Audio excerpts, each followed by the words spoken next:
Ekam Prabha. Digital India. Educated India.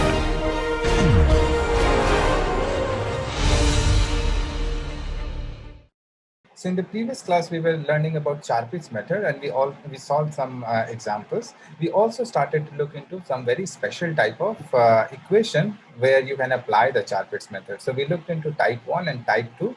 And from looking at these equations, we learned that what kind of P and Q must be chosen. So I told you that in today's class, we will start with type 3, and we will also introduce type 4 type of equation where you can apply the Charpit's method directly. So type 3 goes like this. Suppose you are given f of x, y, z, p, q equals to 0. That is the given nonlinear partial differential equation of first order. And in some way, let's say you were able to write it as g of xp equals to h of yq. So you were able to separate x and p on one direction of the equation and h of y and q on the other side of the equation. So once you have this, then you can be able to write the auxiliary equation. So the auxiliary equation will be, equations are, how do you write the auxiliary equation? You can take this as f. You can take difference of these two as f. F is equals to, you can write g minus h. And again, you write down the auxiliary equation in the same way, like f dx by f fp and whatever the formula was.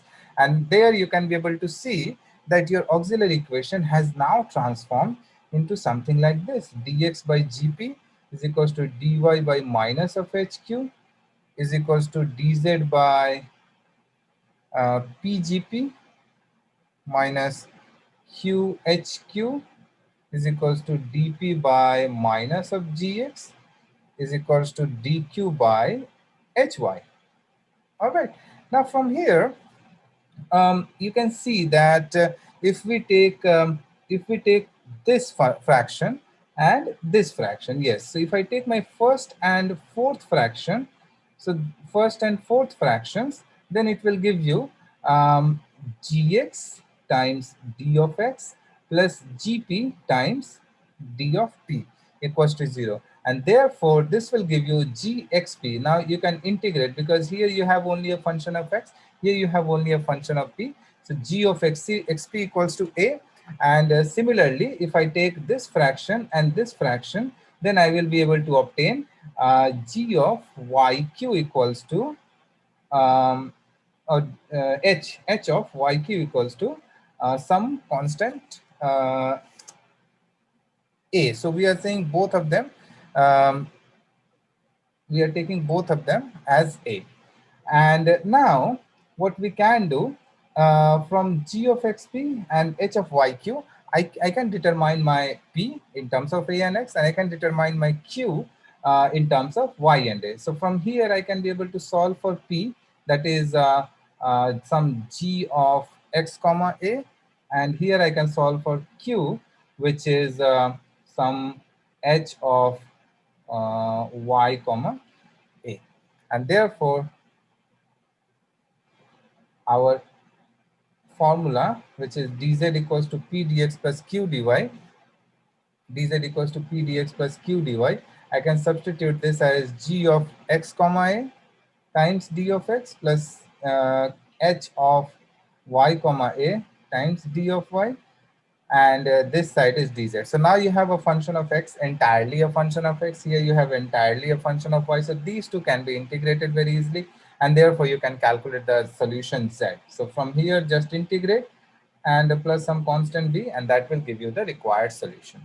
So this is another type of PDE where you can, if you can manage to separate the x and p on one side and y and q on the other side, then immediately you can know how your p and your q must look like. We'll see an example.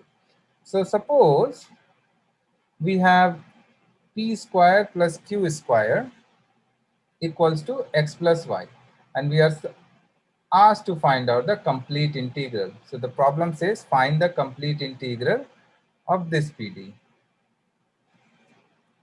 All right, let me just minimize just a little bit so that we can all be able to see. Yes. So we are asked to find out the general solution, complete integral of this PDE. This is an example. So now what we can do, we can separate.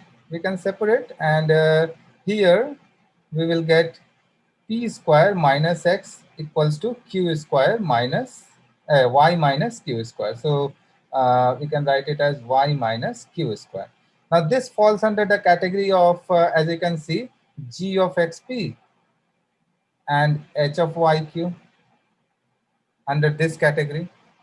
And if you have g of xp equals to a separate function p square minus x, and if you have h of yq equals to y minus q square, then you can assume then we don't have to perform these intermediate steps. We can directly take p square minus x equals to a.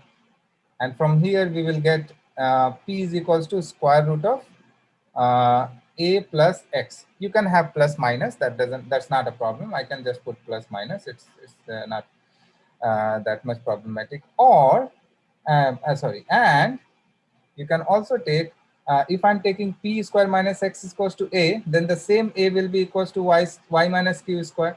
So we will also get y minus q square equals to a, and from here k will become plus minus y minus a, right? So then we should go back to then. I think there are too many thens. So let's write now. We have dz equals to p dx plus q dy. I know what is my p. My p is plus minus square root of a plus x d of x, and q is plus minus square root of y minus a d of y. So basically now what you have is entirely a function of x, entirely a function of y, so you can integrate very easily. They are not mixed up function. I mean that it doesn't involve y here, it doesn't involve x here. So this is a relatively simple example. Whatever you will get the value, I'm leaving this task up to the students to write down the value of the integral. So whatever you will get after integrating, that will be your required z. And this is the way you can find out the complete integral for this problem. So this is another special type of PDE. Now we will move on to one more type, which is type 4. And it is a very special type of PDE, first order PDE. So type 4, this is a very special type. It's called Clairaut's form. Clairaut's form. You may have heard of this, but I'm not sure. So in this case, suppose you can be able to write your PDE f of x, y, z, pq equals to 0. By some way, you can be able to write it now as z equals to px plus qy plus some f of pq. You managed to write it in this way, that px plus qy plus f of pq. This form you managed to obtain. So then in this case also, how our complete integral will look like, what kind of direct scheme that we can adopt here. So first of all, I can formulate a function f. Since I have already used small f, I'm now using capital F, which is z minus px minus qy minus of f of pq. Let's call it as relation number 1 equals to 0. And now I will use the Charpit's method. I can write down the auxiliary equation, which is dx by that fp. Let me just see the formula because it is a little bit long. So dx by fp. So here fp is minus of x minus f dash p. Then dy by fq. Then dz by pfp plus qfq. And then dp by, then dp minus of dp by fx plus pfz, and minus of dq by fy plus qfz. Since I'm writing all the small f, these are not small f, these are all capital F, just for the convenience. These are all capital F. Since I'm used to so much writing small f, that I wrote down the formula in small f, but it's very clear that according to this notation, it should be all capital Fs. Okay. So now we will see. Here, I can compute my fx, right? And fx will give me, where is that? Fx will give me minus of p, and fz will give me plus p. So that means this fraction will cancel out and this will give you whatever you have here, just write it as it is. And then here you will get dp by minus of p plus p.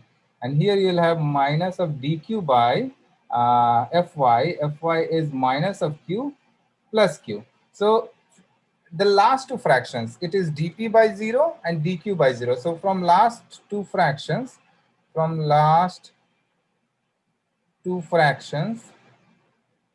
what we will get is, we will get p is equals to some constant and q is equals to some constant, right? If I take the last two fractions, so if I take p is equals to some constant, where is that? Here. So if I take p is equals to some constant, let's say a, then I can take q is equals to some constant, let's say some a2 or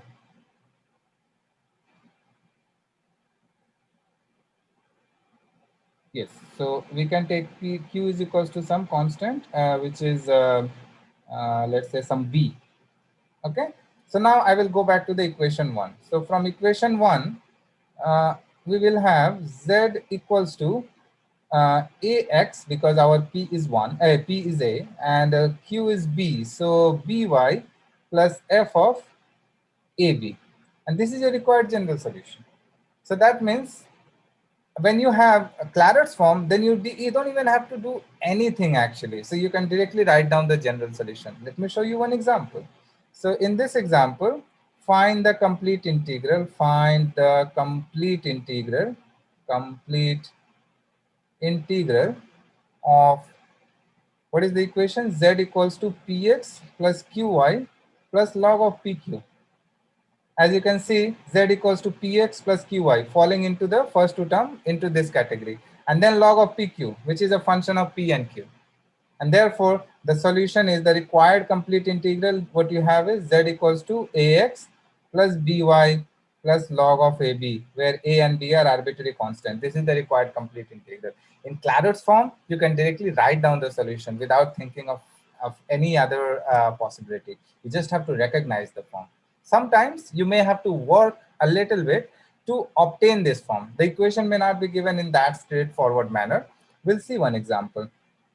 So suppose here you are supposed to find the complete integral of pqz equals to p square times xq plus p square plus q square times yp plus q square. Now you may think that, oh, this is a very complicated form. How do we find out, how do we put it into the Claret's form? But it's actually not. Let's see how. We divide both sides by pq. So then it will become z equals to, if I divide both sides by pq, then this will become xp plus p cube by p cube times q, plus this one will become yq plus p times q cube. So that means this is nothing but xp plus yq plus p to the power 4 plus q to the power 4 by pq. Is it correct? Okay, this should be q to the power minus 1 and this should be p to the power minus 1. Yeah, now I think it's correct. So as you can see, now it is reduced into the same form, xp plus yq plus f of pq. So now you can write down the complete integral. The complete integral is z equals to, sorry, not px, ax plus by plus a to the power 4 plus b to the power 4 divided by ab, where a and b are arbitrary constants. And this is your required complete integral. So these are the four types of PDEs which falls under the category of Charpit's method, which are a very special type of PDEs that just looking at the form, if you can recognize the form, then you can just write down the complete integral. And it's pretty much straightforward. As you can see in the Claret's form, you don't even have to do one-line calculation. Look at the equation, whether it is in that form or not, just write down the complete integral. All right. So that's conclude our Charpit's method. I'm just going to quickly glance into the syllabus, whether we have something more in this regard. Um, so next thing what we have is singular integral. So we know that what is complete integral? The complete integral is basically a relation between x, y, and z that represents the equation of a surface. The complete integral is a relation between x, y, and z that represents the equation of a surface where you have two arbitrary parameters or two arbitrary constants, which sort of uh, gives you a double infinite system of a surface or two single infinite system of family of surfaces. So for every value of a and b, you'll get a surface. So basically, the complete integral is giving you an double infinite system of surfaces. Or if you can visualize, then for every, if you keep a fixed, then for every b we are getting a surface. So you can also say it is in a way that single infinite um, system of family of surfaces basically. So that's the complete integral. Now there is something called general integral as well. And then so there is something called general integral and general integral. So the complete integral of a given PDE. So suppose if you have given PDE as f of x, y, z, pq equals to 0, then complete integral, we know that is to find out a relation between x, y, and z where it involves two parameters a and b, so that for it generates an infinite family of surfaces. So this is the complete integral, right? So this is complete. Let me just bring it into the focus. This is complete integral. Now, once we have the complete integral, what we can do, we eliminate the constant a. So if we eliminate, we eliminate the constant b. So if we eliminate,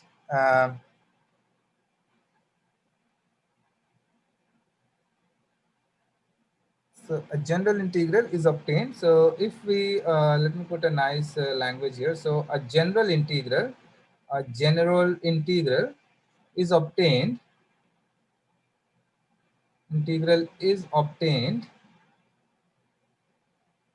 is obtained by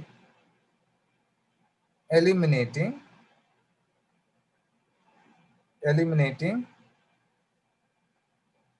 what are we eliminating? Eliminating a between the equation f of x, y, z, a b equals to 0 and b equals to psi a. So suppose you have a relation between the constant b and a, and here you have a relation involving f of x, y, z and involving x, y, z and ab.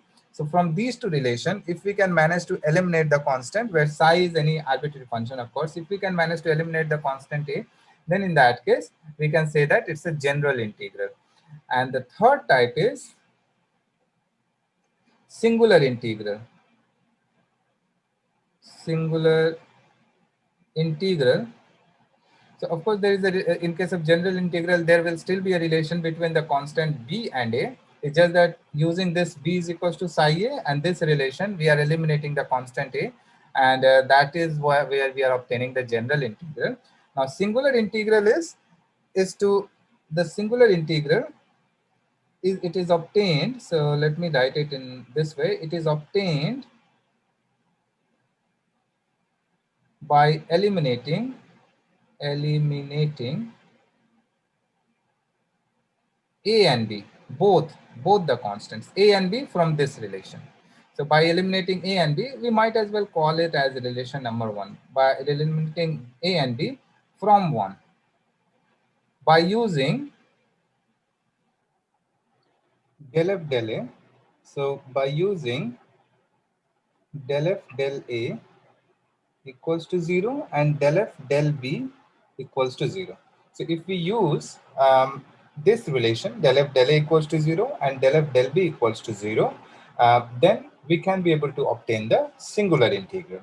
All right, we are going to see this by an example.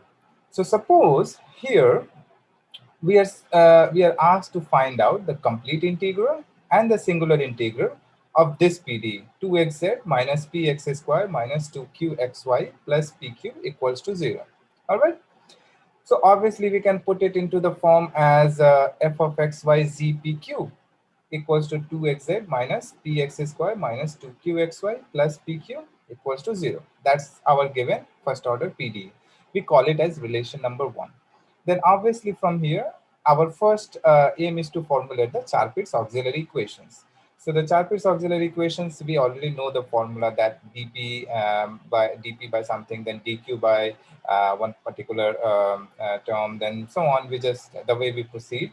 So if we use the same formula here, we can be able to obtain dp by 2z minus 2qy, then dq by 0, then dx by x square minus q, then dy by 2xy minus p, and dz by px square plus 2xyq minus of 2pq.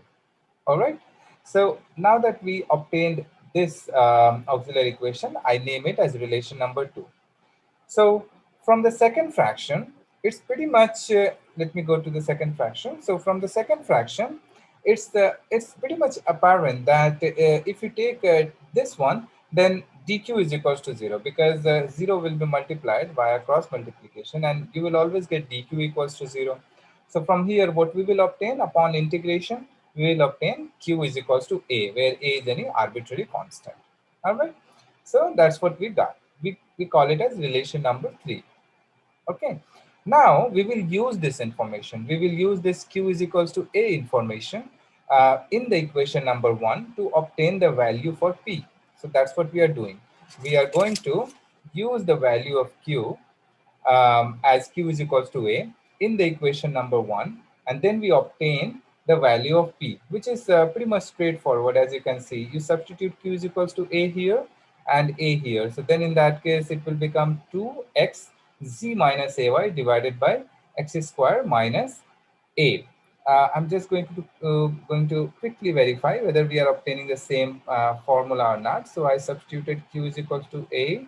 So then p will get common, and then we have minus of px square minus a, and this will come on this side. So 2xz minus of 2 axy. So 1 minus will, okay. So this is correct. So that's what we obtain for p. All right.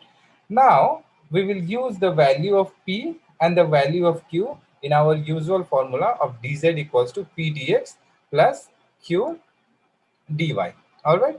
So that's what we are going to do now. So the minute we will get dz, p and q, we can be able to write our dz. So what is our dz? Dz equals to p dx plus q dy. What is p? P is 2x times z minus ay divided by x square minus a times d of x. And what is our q? Q is simply a. So a dy. Now from here, you can always how to say, play with these fractions and these terms here. And ultimately, we will be able to write dz equals to dz minus a dy divided by z minus ay is equals to 2x by x square minus a d of x. Now you can visualize this very nicely, that this is nothing but d of z minus ay divided by z minus ay. And here we have d of x square minus a by x square minus a, right? We can write this as d of that, of the denominators. Now I can integrate both sides. The minute I integrate, it will become log of z minus ay is equals to log of x square minus a plus log of b, where b is an arbitrary constant. B is arbitrary. Of course, all these logarithms has to the base e, natural logarithm. So b is any arbitrary constant. Now I can eliminate the constant, and this will become z equals to ay plus b times x square minus a. So this is the complete integral. This is the required complete integral. Okay. But we are yet to find out the singular integral. How do we find out the singular integral? That we are going to see now. So as we learned that in order to find out the singular integral, we have to differentiate partially with respect to a and with respect to b, this equation. So this equation is, I believe, equation number 5. And now we differentiate partially to with respect to a and with respect to b. So what will happen if I differentiate partially with respect to a?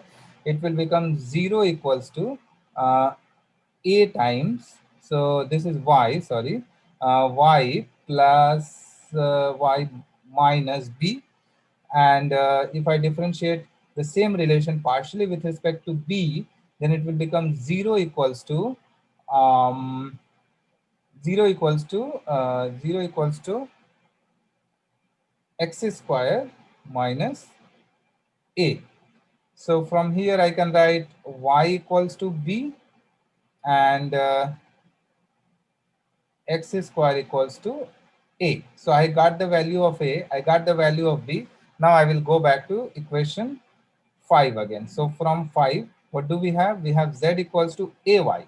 So a is x square times y plus b is y, and x square minus a is again x square. So this term will be 0, and therefore what you have is z equals to x square y, which is the required singular solution. This is how we will find the singular solution. You obtain the complete integral. From there you differentiate partially with respect to the arbitrary constant.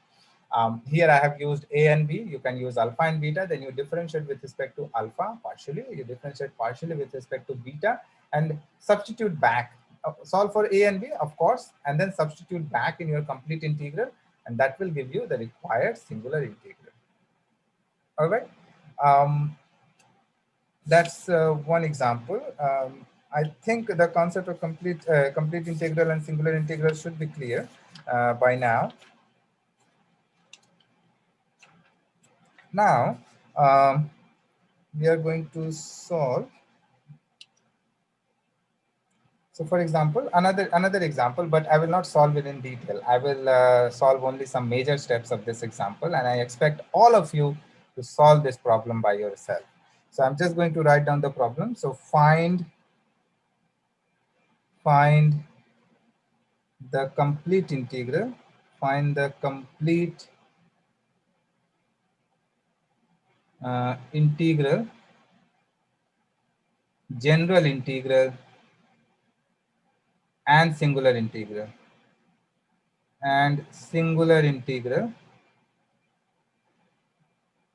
integral of, what is that PD? That PD is p square plus q square times y equals to q of z. So obviously we will write whatever what we are doing since very beginning. So let f of x, y, z pq equals to p square plus q square times y minus of qz. Let's call it as relation number 1. So from here, you have to write down the Charpit's auxiliary equation, that those fractions. And if you write down the Charpit's auxiliary equation, then you will end up obtaining dp by minus of pq, then dq by p square, then dz by minus of 2p square y plus qz minus of 2q square y equals to dx by minus of 2py, and dy by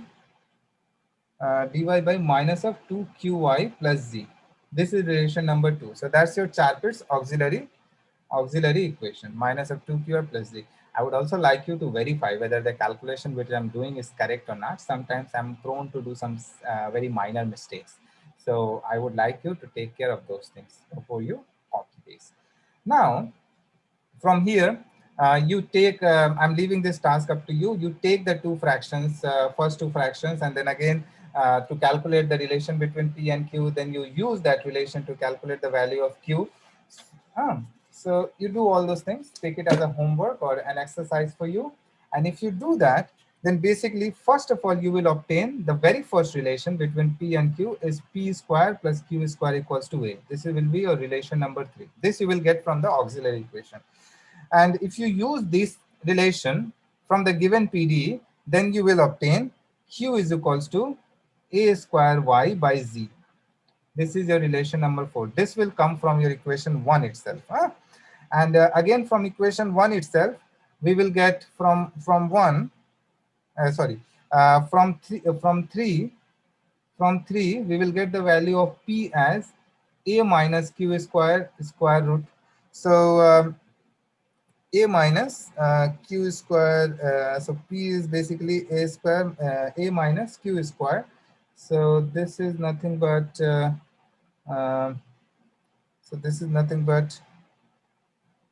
um, what we will get is A minus Q square. So A to the power 4, Y square, Z square. And this will ultimately become, if I take A common, so 1 by A minus A square, 1 by A square Y square by Z. So that means ultimately we will get A by Z, Z square. So ultimately we will get Z square by A minus A square Y square. Got it.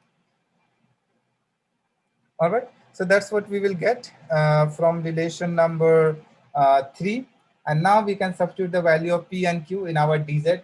And when you do some adjustments, when you adjust the factors and all those things, ultimately you will obtain from DZ equals to P dx plus Q dy. Ultimately, you will obtain your complete integral as I'm just going to write down the direct answer. Z equals to Z square minus A square Y square whole to the power half equals to AX plus B. And this will give you Z square minus A square Y square equals to AX plus B whole square. Just verify whether it is A or A square. Having this A or A square will really not affect that much, but I would still want you to verify this entire calculation. Okay? So now that we have this as a complete integral, the singular integral will be differentiated partially with respect to A and B. So call it, this is complete integral, and write it complete integral. Complete integral, let's call it as relation number 5. So differentiate partially with respect to A and B in phi. So if I differentiate partially with respect to A and B, then this thing will become 0 equals to 2ay square plus 2ax plus b times x, and we will have 2 times ax plus b. So now we have 2 times ax plus b equals to 0. If I substitute here, then from here we will get a equals to 0. And if I substitute a equals to 0 here, then we'll get b equals to 0. So ultimately, when you solve this, you will get a equals to b equals to 0. Now, if I substitute a equals to b equals to 0 in the complete integral, the required singular integral will be z equals to 0. You can see that right away. Singular integral is z equals to 0. See, a is equals to 0, b is equals to 0. So ultimately, you'll get z equals to 0 as your singular integral. So complete integral is solved. Singular integral we have also obtained. Now the third point is general integral. So general integral. For general integral, we already know what is the technique. We substitute b equals to phi a. We substitute b equals to phi a in phi. So what will happen? It will give you z square minus a square y square equals to ax plus phi a whole square. And now we will differentiate this partially with respect to a. So if I differentiate partially with respect to a, then this is 2ay square 2 times ax plus phi a times x plus phi dash a.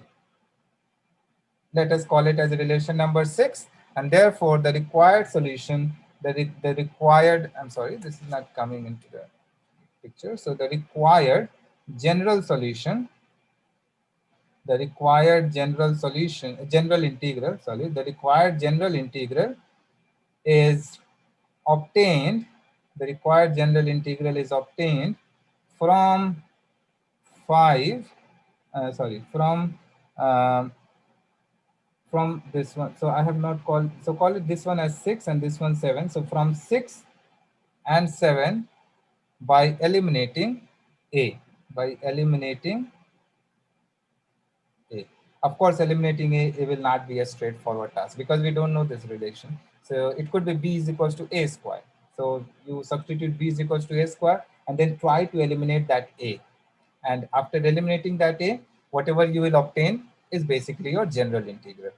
So far, we have learned about complete integral, general integral, and singular integral. And this particular example addresses all those 3 points. So in nonlinear PD, we learned about Chapit's method. We learned about all 4 types of Chapit's method. We also learned about singular integral, general integral, and of course, complete integral. All right, this concludes our chapter for first order nonlinear PDEs. I'm going to quickly have a look on the syllabus. What else is included? So let me just open.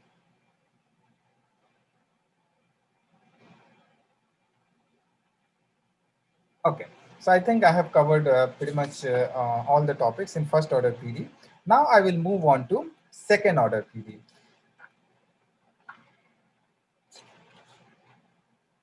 So homogeneous second order PD.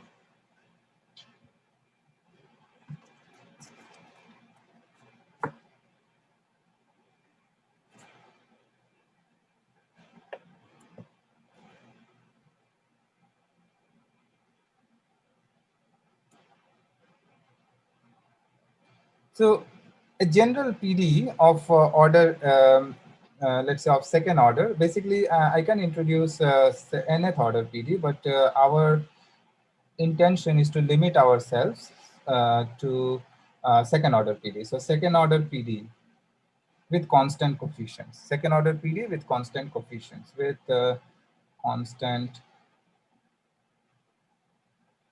coefficients.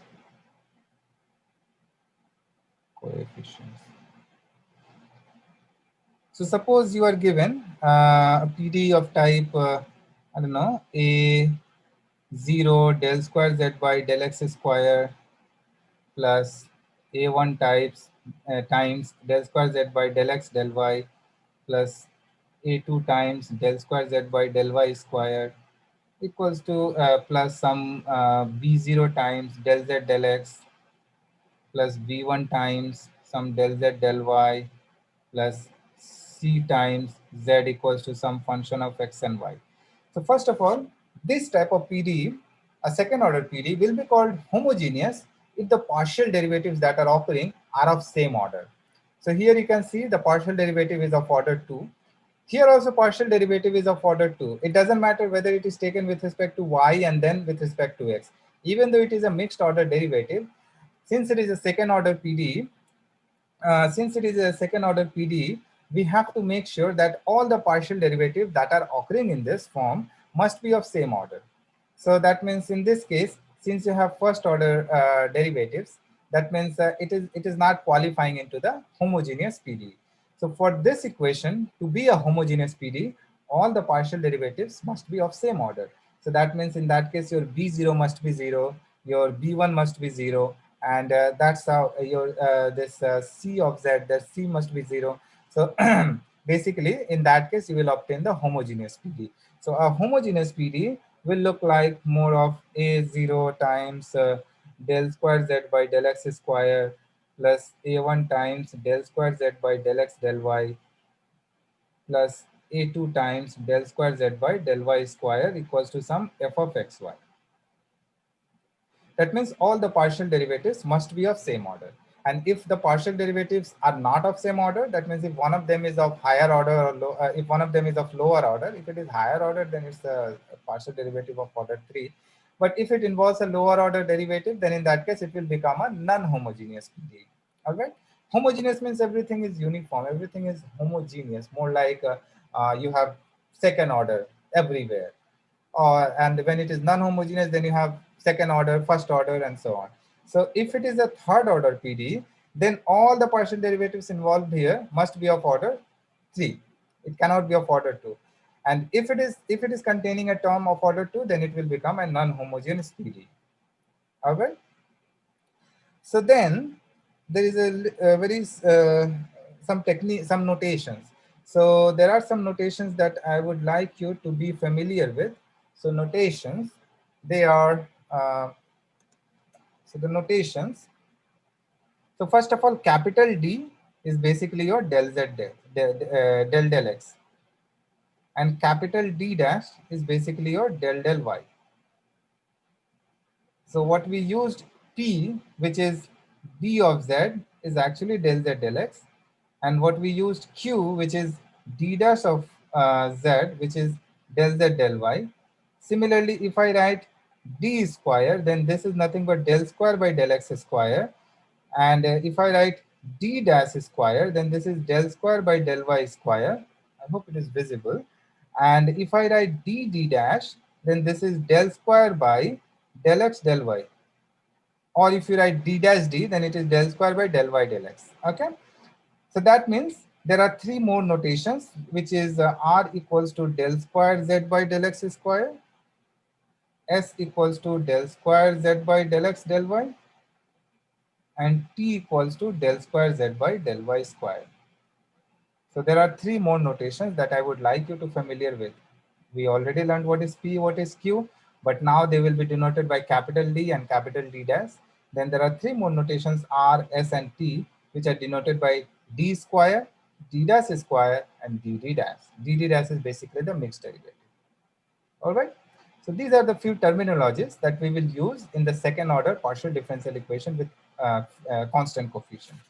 So there is a very small theorem which says that, I'm not going to prove it, I will just state this theorem. So the theorem says that if u is the complementary function, be the complementary function, and z dash be the particular integral,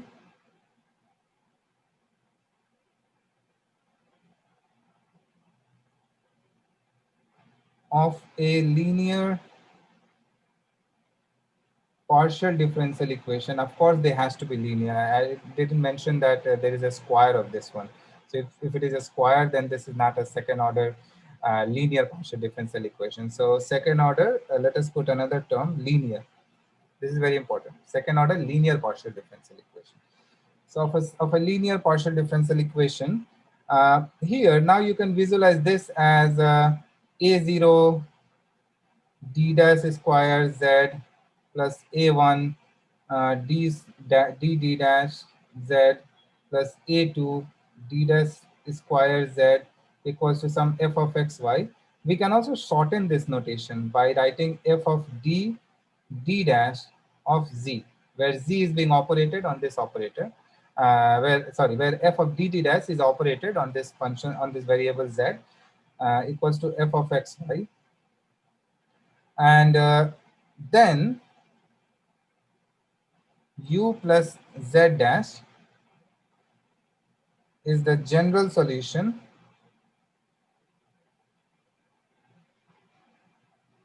of the equation f d dash z equals to f of x y. So that means if you are given a partial differential equation, linear partial differential equation, f dd dash z equals to f of xy. So obviously, this type of PDE, you must have seen a similar type of PDE for ordinary differential equation, where it wasn't a PDE, it was basically an ODE, right? But it was of same type, that you had some second order ordinary derivatives on the left hand side equals to some function of x and y. So in that situation, we also ended up finding the complementary function and particular integral. Here we are doing the pretty much same thing. So instead of having the ordinary derivative, you have partial derivatives.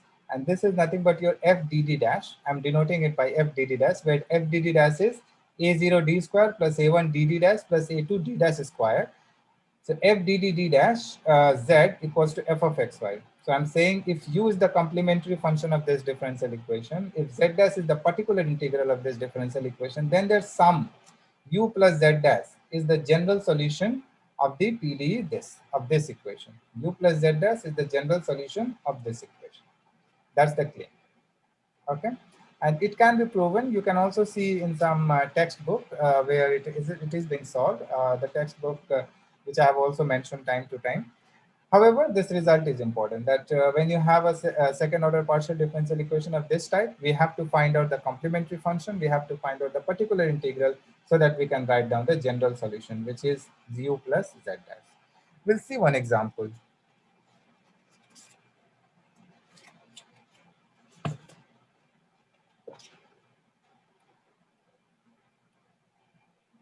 So the working rule is,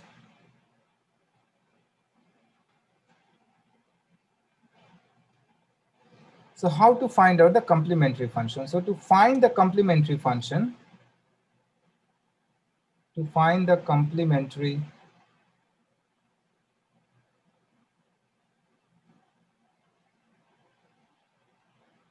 function of A0 D square plus A1 DD dash plus A2 D dash square of Z equals to f of xy. So how do we find the complementary function? So first of all, we say that let f d dash is equals to A0 D square plus A1 DD dash plus A2 D dash square.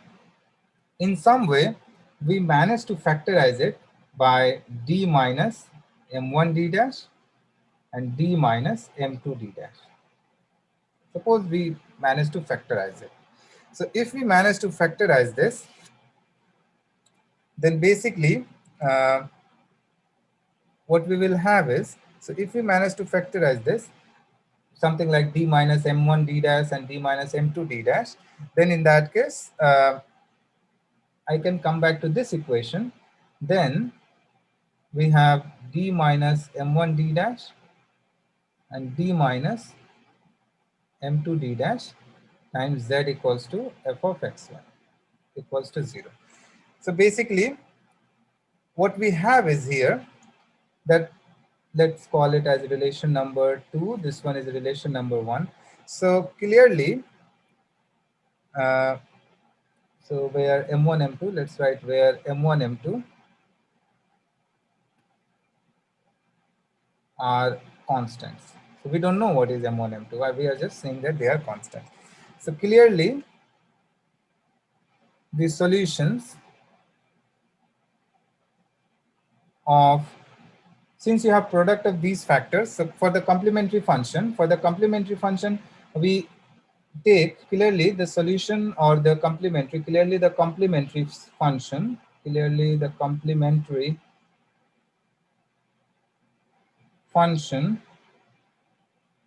be given by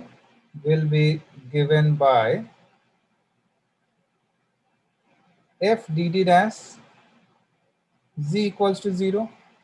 And if I do f dd dash z equals to 0, that means d minus m1 d dash times d minus m2 d dash must be of z equals to 0. Now, since the product of two factors is 0, that means that they are both must be 0. So this one equals to 0 and this one equals to 0, or they are both equals to 0. So in that case, let's call it as relation number 3. So the solution of 3 can be obtained by solving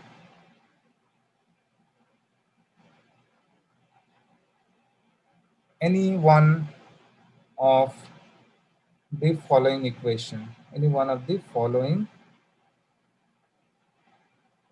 equation, which is d minus m1 d dash equals to 0 or d minus m2 d dash equals to times z equals to 0.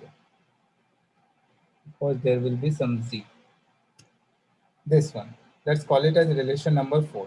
So now let's say d minus m1 d dash times z equals to 0. So if d minus m1 d dash equals to m1 d dash z equals to 0, so we saw that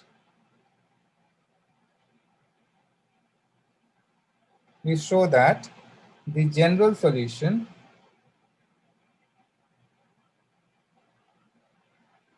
of d minus m d dash. So now I'm taking any m. That m can be m1, that m can be m2 also. D minus m d dash z is z equals to phi of y plus mx. All right.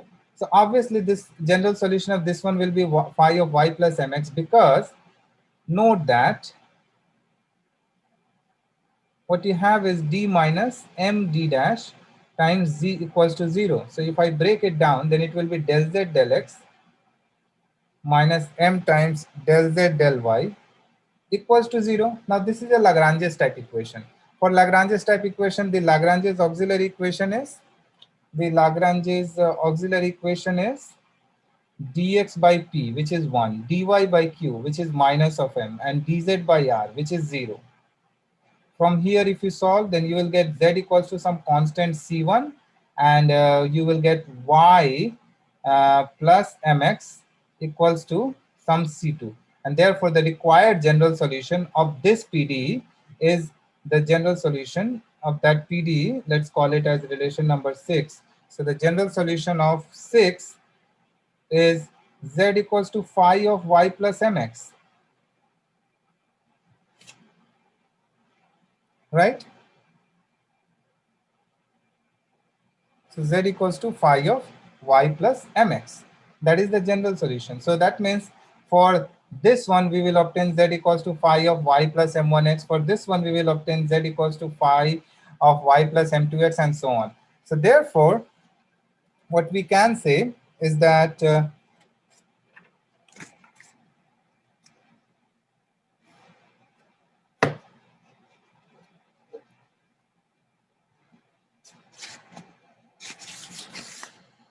what we can say is that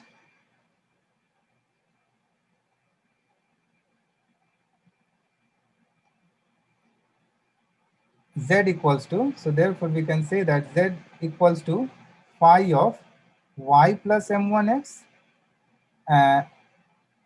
phi 1, and z equals to phi 2 of y plus m2x are the general solutions of d minus m1 d dash of z equals to 0 and d minus m2 d dash of z equals to 0, right? And from here, what we can get is that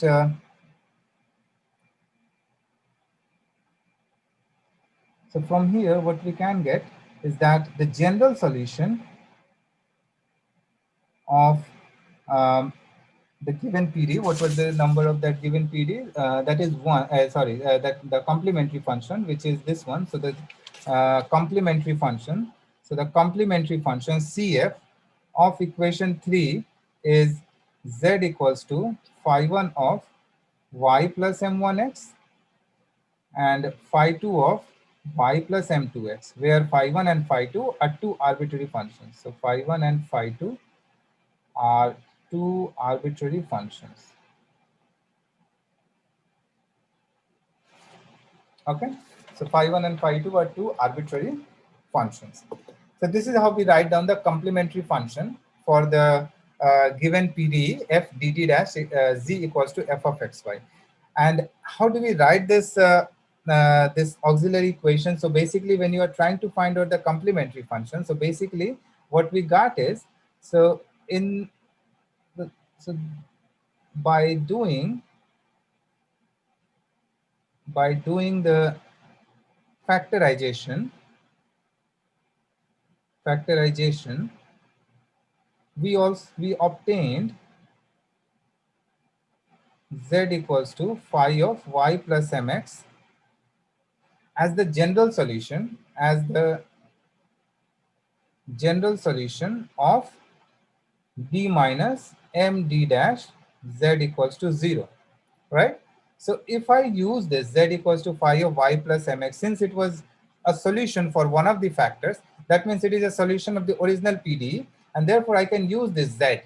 If I use this z in the original equation, which was this equation, let me go back. So which was this equation, if I use this z equals to phi of y plus mx in the equation number 3, I will obtain a relation of something like, therefore using z equals to phi of y plus mx as a solution in 3, we obtain, what we will obtain? We will obtain a0 m square plus a1 m plus a2 equals to 0. That means what we have is d is equals to m and d dash equals to 1. So basically, when you are trying to find out the complementary function of a given second order linear partial differential equation, you can obtain the complementary function by taking the auxiliary equation by substituting d equals to m and d dash equals to 1. You can do other way around. Instead of doing the factorization d minus m1 d dash, you can have d dash minus m1 d. And then in that case, your auxiliary equation will change a little bit. It will become a0 plus a1m plus a2m square. And in this case, what you have is you have d dash equals to m and d equals to 1. So from the given second order linear partial differential equation, f dd dash z equals to fxy, if we are asked to find out the complementary function, basically we will first take f dd dash z equals to 0. And since it is a second order partial differential equation, what we are going to do, we will take d dash.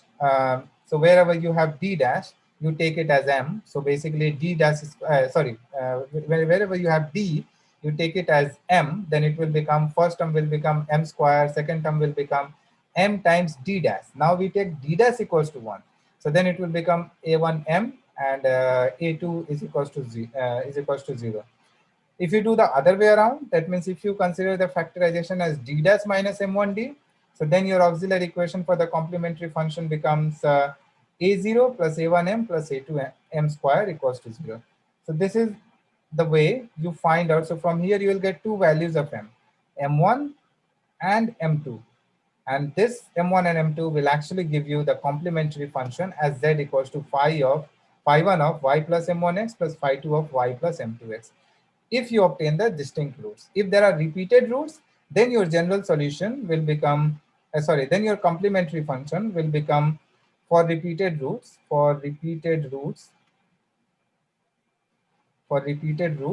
then your complementary function will become z equals to phi1 of y plus m1x. And since m1 is repeated, so I will write x times phi1 of y plus m1x if the roots are repeated. Okay, but if they are distinct roots, then phi1 of y plus m1x plus phi2 y of y plus m2x, this will be the required complementary function. If the roots are repeating, then you write phi1 of y plus m1x plus x times phi1 of y plus m1x. Yes, so this is the required complementary function. And in the next class, we will solve some examples where we will learn about this second order, how to find out the complementary function. We will solve some examples basically. This is the theory behind it. We will solve some examples where we will see how to write down the complementary function and whether it has a repeated roots or distinct roots, based on which how the form of the complementary function will change. So I will stop here in this lecture and I will continue the next lecture on the general solution and complement on this complementary function and particular integral for second order linear PDE in the next class.